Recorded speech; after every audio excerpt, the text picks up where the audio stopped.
کی کوشش کرتے ہیں تاکہ وہ دین اسلام کے لیے تھوڑی نرمی سے یعنی اس کو اپنائیں یا اس کی طرف دیکھیں. لیکن دین اسلام میں یہ جائز نہیں ہے. ہر شخص کو دین اسلام کو پورا کا پورا ایز اٹ از قبول کرنا ہوگا. وہ بات الگ ہے کہ وہ اسے فالو کر پا رہا ہے یا نہیں کر پا رہا ہے، لیکن صحیح اور غلط یعنی اس کو ایکسپٹ تو کرنا ہی ہوگا. کوئی ہاں یا نہ، کوئی بیچ کا رستہ نہیں ہے.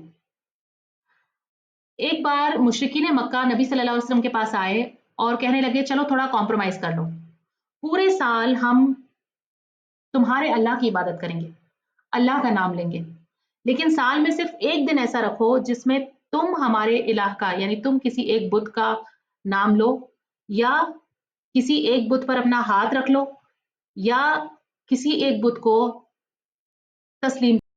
ان کا مقصد یہ تھا کہ دونوں طرف ایک رضامندی ہو جائے، ایک قسم کا سمجھوتا ہو جائے.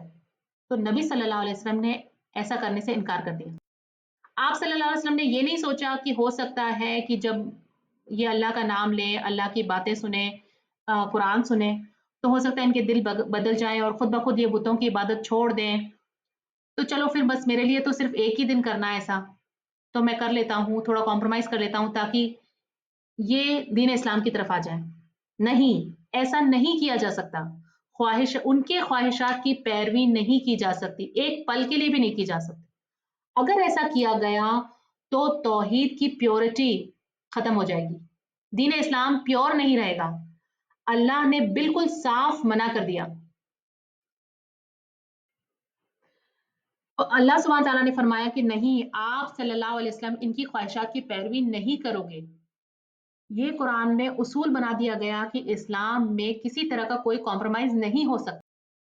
اس آیت میں اللہ سبحانہ تعالیٰ فرماتے ہیں اور البتہ اگر آپ نے پیروی کی ان کی خواہشات کی اس کے بعد کہ آپ کے پاس علم آ گیا تو پھر بے شک آپ تب ظالموں میں سے ہوں گے. یہ نبی صلی اللہ علیہ وسلم سے کہا جا رہا ہے. نبی صلی اللہ علیہ وسلم نے ایسا کبھی نہیں کیا اور نہ ہی آپ صلی اللہ علیہ وسلم ایسا کچھ کرنے والے تھے، لیکن پھر بھی اللہ سبحانہ تعالیٰ نبی صلی اللہ علیہ وسلم کو خطاب کرتے ہوئے کہتے ہیں کہ یہ دین میں ممکن نہیں ہے. اس کے ذریعے ہمیں بتایا جا رہا ہے اصل میں کہ دین میں کسی بھی طرح کا کمپرومائز ممکن نہیں ہے.